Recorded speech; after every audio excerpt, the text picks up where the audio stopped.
All right, this is a short video.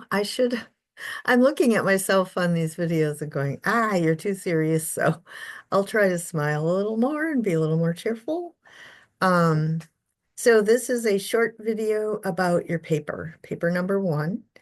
And I will go through I wrote a little discussion of the paper. So I would like you to meet with me on Zoom at some point after you get your outline, or if you need help just getting an idea, that's fine too.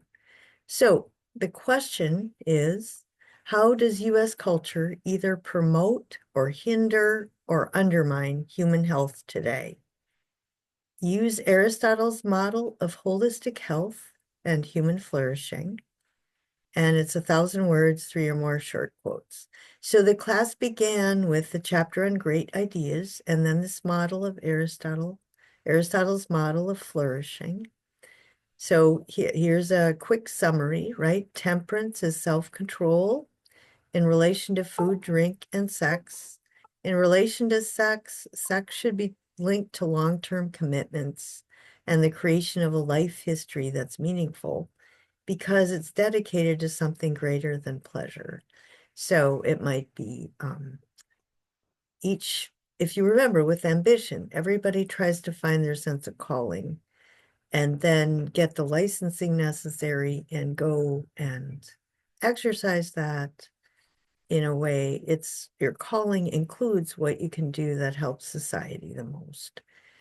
Could be the love of justice, truth, love of children, if you want to be a teacher, creating meaningful social networks, love of keeping people healthy, beauty, environmental protection. There's lots of things, but the idea is that the marriage is just not because you make me feel good. And it's not just, I think you are a good person because you make me feel good, but we together, we can help each other find out what we are living for, because we're not just living for the marriage. We're living for something in the society that we admire in each other. So courage is acting appropriately in relation to fear, not running away, coward, and not overreacting. So actually fear is the chemical cortisone. Pleasure is dopamine, as we've just studied in hacking. So with temperance, Aristotle, in terms of the hacking book language, Aristotle would say sex and eating, drinking, sex should all be tied to contentment. You control your eating in order to have a fulfilling life throughout your life. So eating to stay healthy, drinking to stay healthy, which would minimize the amount of alcohol, and then sex to have a contented life. So courage would be cortisol, figuring out how to be appropriately afraid, but not too much. So if you're under too much stress, and you can start having these toxic cortisol in your system, drives your system into a tailspin. And then you take drugs for that, and then the drugs have another side effect. Okay, so the way to avoid these dopamine cortisol imbalances would be generosity, magnanimity. But hacking isn't the only book. All the books talk about issues related to these virtues: anger, ambition, honor, friendships, sociability, self-knowledge, your material standard of living. You want to be middle class, distributing social goods, rectifying wrongs. The intellectual virtues should be tied to the moral virtues and used in a way that promotes flourishing. The worst thing that can happen is if the smartest people just get tied to greed, and power hunger or popularity, something that throws the whole society off. And how do the patterns apply to American society today? So what do the class assignments tell us about the relationship between cultivating flourishing on Aristotle's model and living in the USA? So each of you will have a different way of putting the material together. All right, the Gabor Mate talks about toxic culture, and he says chronic illness is a feature of our culture, not a glitch. If you're socialized into our culture, you're going to get sick. The anxious generation is how social media makes people mentally ill, and you can, which vices, the fear of not being approved of or whatever, you can apply Aristotle. Illusion of literacy, how does that block our ability to live virtuously? Well, virtue is activity. Celebrity is fantasy. So you're projecting your fantasies. The celebrity is not the fantasy. They're a person underneath that.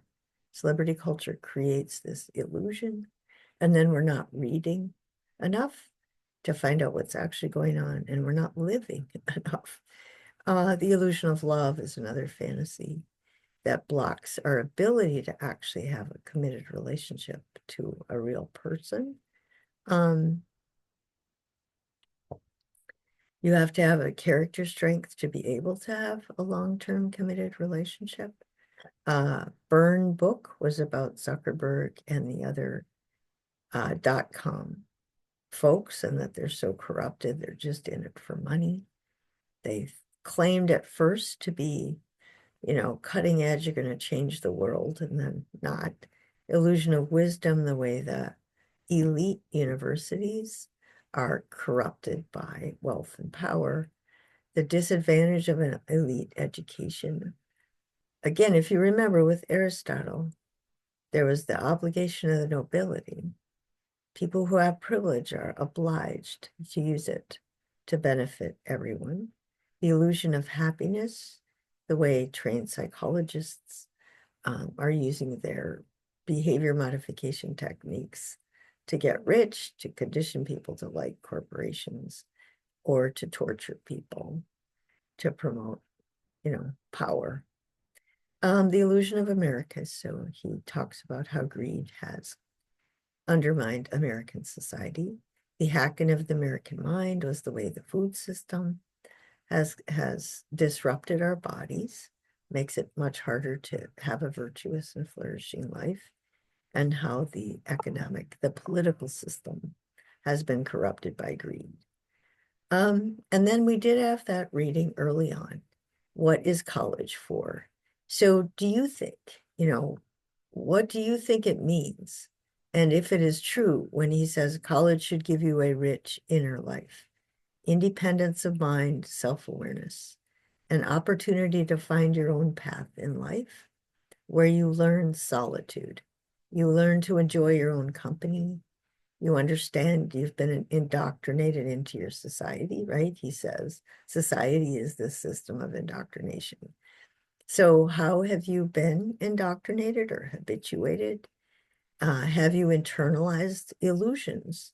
It's important for you to think about that. I don't care, if you, I do care that you learn that an illusion is an illusion and it will not help you live a flourishing life. And you have a lot at stake, it's your future at stake. Do you think professors are supposed to expose you to new ideas, to force you to figure out what to think, to be accountable for your opinions, so you can develop your mind, your self-critical ability, and develop a more sophisticated view of human and social flourishing? So, and what sort of vision, what kind of plan do you have to be a leader in the future? Because the evidence liberal arts needs says that students who have been educated liberally go on and they take on positions of leadership, they contribute time and money to the community, they attend cultural events, they lead the community in using less carbon. So in our generation, it should be a carbon. They should be leading the way in the green energy transition because that's just what's going to happen.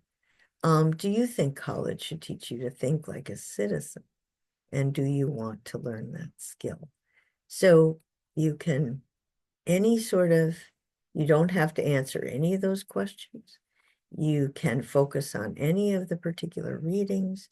You can put them together in any way you want. You can pick out whatever virtues you want. It's creative. It's a creative activity, but that's how your mind is supposed to work for the rest of your life, is that you have an experience or you get exposed, you read something, you hear something, you have relationships, all this stuff goes on. You have to constantly be reflecting on it, thinking about it, figuring out how to use your insight, how to develop wisdom. That's basically what it's about. Okay, so, and then you are required to meet with me on a Zoom. So you can just email me and set up a time.